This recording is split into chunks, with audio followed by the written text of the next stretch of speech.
Okay, so today you're going to be listening to Lesson 4, Cube Root of Equations.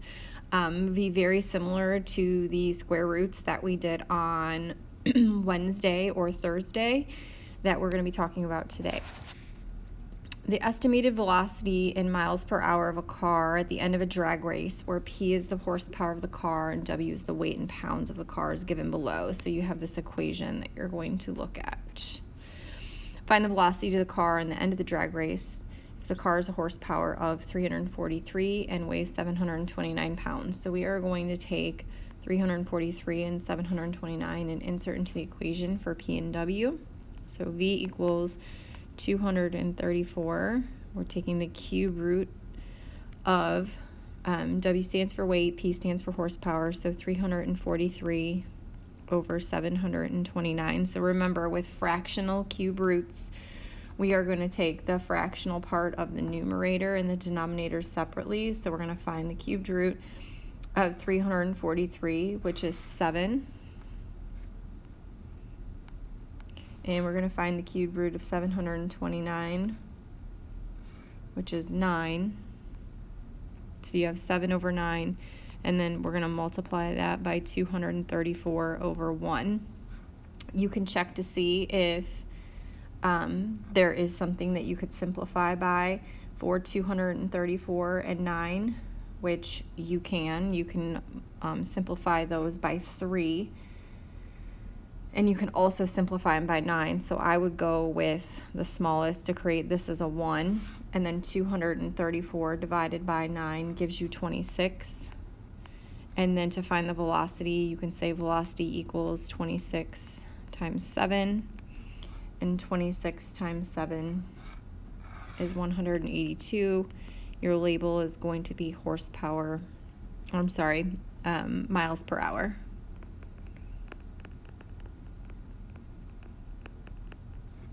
And that's going to be your answer. So we did the cube root inside of this equation. So we're going to be doing a little review and kind of building up to those equations. Starting with, we're going to review this solving square root equations. So when I solve a square root equation, remember I'm taking the radical sign on the outside. I do not need to write the little 2. That plain radical sign tells me I'm taking the square root. So when I take the square root of 36, I get x is equal to 6.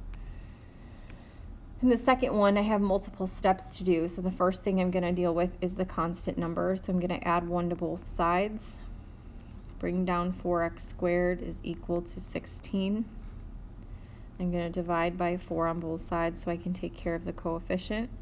That leaves me with x squared, because these 4's cancel to 1, is equal to 4. And then I'm going to take the square root of both sides and get x is equal to 2. Let's go over some review over simplifying cubed roots. So remember, a cubed root is the same number multiplied by itself 3 times over. So when I take the cube root of 27, this is one you should have memorized, I get an answer of 3. The higher ones are a little trickier, like 729, but the more you use them, the better you should be getting at these. So we take the cube root first. The cube root of 729 is 9. So I do 5 times 9 minus 24. That gives us 45 minus 24, and 45 minus 24 is 21. Moving on to example number 5. Take the cube root of 27, which is 3. I don't forget about that negative sign that's with it. I do my exponent. 7 to the 3rd power is 7 times 7 times 7, which is 343. I can do this next step with it. 2 times negative 3 is negative 6.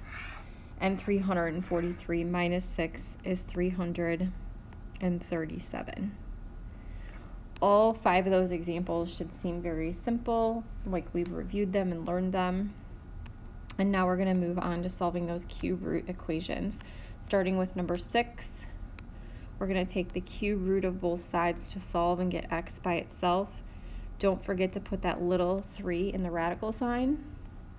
That allows the x to come down by itself, and I know that 2 times 2 times 2 is 8, therefore the cubed root of 8 is 2. Getting a little more complicated with multiple steps. take care of the constant number first. Add 15 to both sides. That gives you 2 to the d to the third power is equal to, add your 113 plus 15 and get 128. Divide by 2 on both sides to take care of your coefficient number.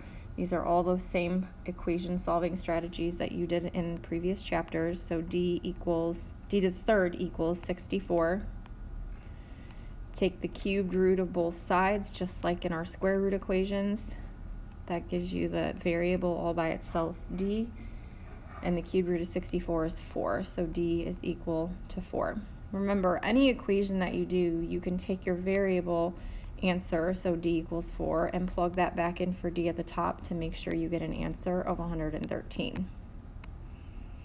So I'm going to have you pause the video now, and I would like you by yourself to try numbers 8 and number 9, and then restart the video to check and make sure that you know what you're doing for number 8 and number 9.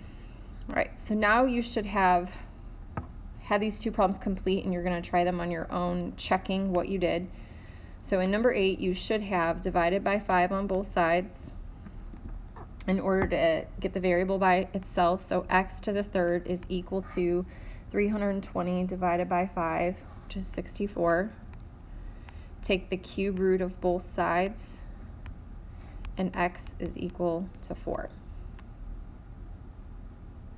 Looking at number 9, set up backward, but that should not change your plan. When you have a fractional coefficient, you multiply by the reciprocal on both sides. 243 times 3 is 729.